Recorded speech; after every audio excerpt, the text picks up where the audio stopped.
What if I told you that the next gold rush is not in Africa, the Arctic, or the deep ocean, but in a world with no air, no life, and nights that last 2 weeks?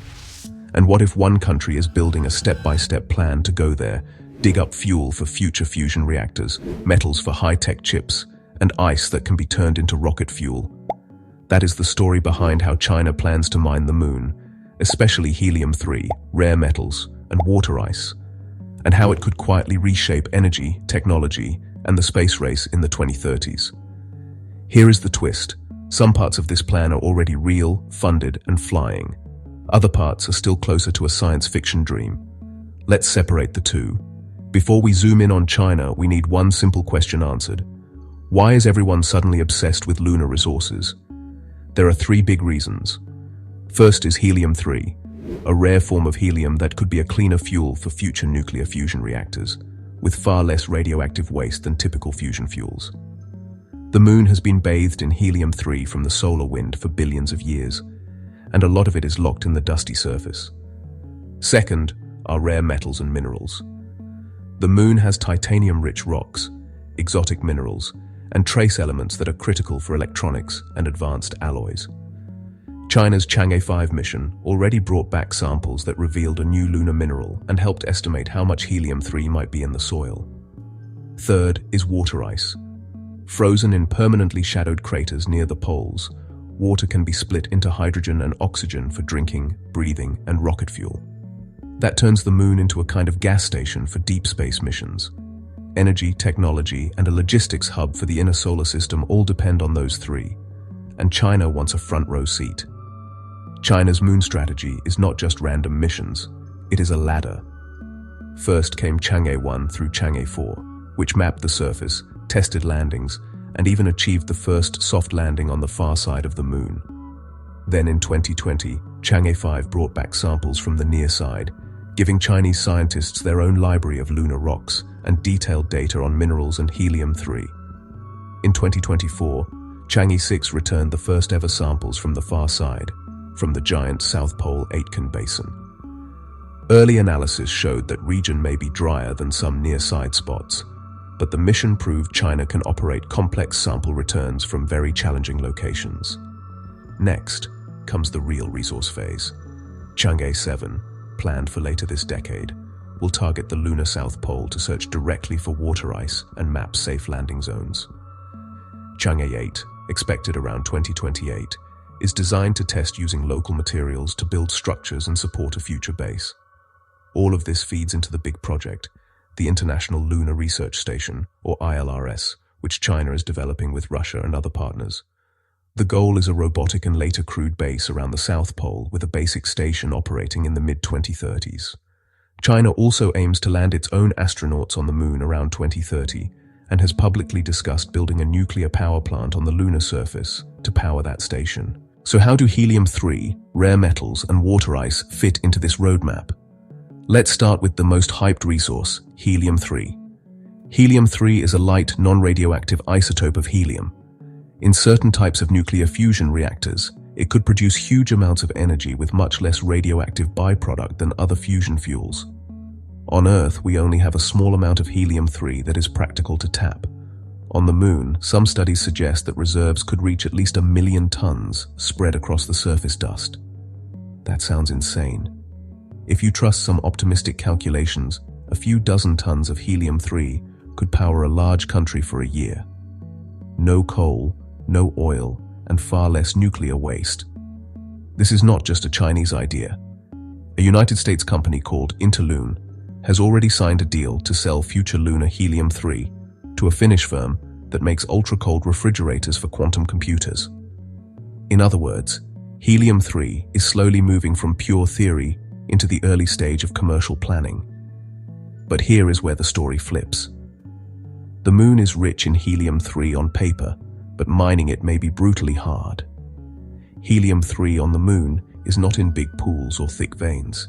It is sprinkled into the top layer of the soil by the solar wind. Concentrations are often in the range of tens of parts per billion. That means 1 billion particles of dust for a few dozen atoms of helium-3. To get useful amounts, you would need to dig up truly massive quantities of regolith, probably millions of tons. Then you would need to heat that soil to very high temperatures, so the trapped gases come out, capture that gas, then separate helium-3 from helium-4 and everything else with very precise, energy-hungry equipment. After that, you still need to ship the tiny amount of helium-3 back to Earth. There is another catch. We do not even have a commercial helium-3 fusion reactor yet.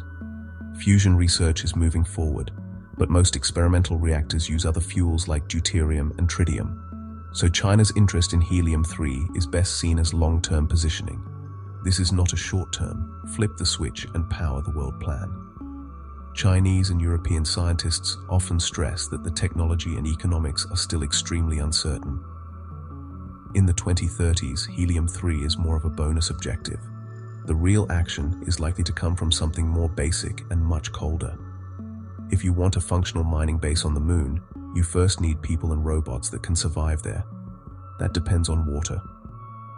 Over the last couple of decades, missions like NASA's L-CROSS and the Lunar Reconnaissance Orbiter have confirmed that permanently shadowed craters near the poles contain water ice mixed into the soil. Later studies found evidence of ice in many polar regions, not just in one crater.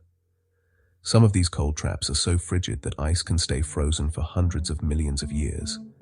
For China, this is huge. Ice can be melted into drinking water.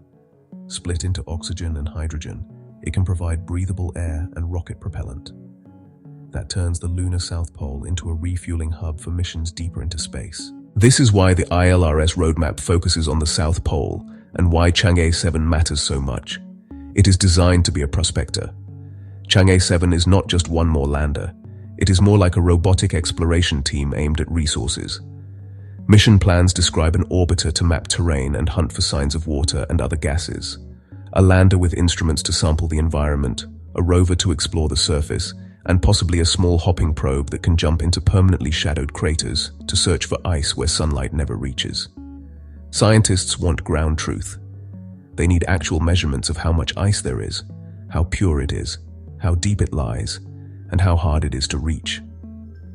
That data is crucial for deciding where to put a future base, where to drill, and what kind of machinery is required. In other words, Chang'e 7 is like a survey team for a future mine, not a flag-planting mission. Once you know where the resources are, the next question is simple. Can you build using what you find? That is where Chang'e 8 comes in. China has said this mission will test using local resources, especially 3D printing structures out of lunar soil. The idea is to use concentrated sunlight or other heat sources to melt regolith and print it into bricks, landing pads, and maybe parts of habitats. Chinese researchers have already shown on Earth that they can use simulated lunar soil and focused sunlight to print solid bricks, reaching very high temperatures. If Chang'e 8 proves that this works on the moon itself, it could change everything. You would need to launch less material from Earth, because you would not have to bring concrete or steel. You could build roads, landing pads, and radiation shields much more quickly. Mining and construction would start to reinforce each other. You dig soil for resources and use the leftover dirt to build. That still leaves a critical problem. What if you are not at a perfect polar ice spot? Can you get water and air just from dust? Here comes the sci-fi twist that is slowly becoming real. Using lunar samples from Chang'e 5, Chinese scientists found hydrogen-rich minerals in the soil and showed that, at high temperatures, they could produce significant amounts of water vapor. One study suggested that 1 ton of lunar soil could yield tens of kilograms of water under the right conditions. That water can then be split into oxygen and hydrogen. Oxygen can support life and help refine metals. Hydrogen can be used as fuel or combined with carbon imported from Earth. Put that together with polar ice, and you get a powerful picture. A base that uses local rocks and ice to make its own bricks, water, air, and propellant. That is the core of China's lunar mining vision. Do not just carry stuff home. Turn the moon itself into a factory. A factory, of course, needs power, and the moon is a brutal place for energy. Solar panels work well on sunlit peaks, but lunar night lasts about 14 Earth days. Pure solar power means either huge batteries or accepting long periods of darkness. Permanently shadowed craters with rich ice get no direct sunlight at all. That is why Chinese officials and media have talked about building a nuclear power plant on the moon as part of the ILRs, possibly with Russian help. The target for a working power system is around the mid-2030s, alongside fields of solar panels and power distribution networks. For mining, this is a game changer. Nuclear power can provide steady electricity through the long nights. It can run ovens that bake soil, machines that split water, and heavy excavation vehicles. It removes a major bottleneck in the harsh polar environment. Putting a reactor on the moon raises policy and safety questions, but from a pure engineering view, it makes sense if you want real industry there. So is China about to own the moon? Not exactly. The main space treaty says no country can claim territory on the moon, but it does allow using resources, which is why lawyers and diplomats are now racing to define how lunar mining rights will actually work. At the same time, the United States-led Artemis program is planning its own South Pole bases and resource experiments. Commercial deals like the Interlunar Helium-3 contract show that lunar resources already have potential customers, even before the first gram arrives on Earth. Experts warn that many helium-3 and rare metal dreams are still speculative, and that mining at scale may be far harder and less profitable than early hype suggests.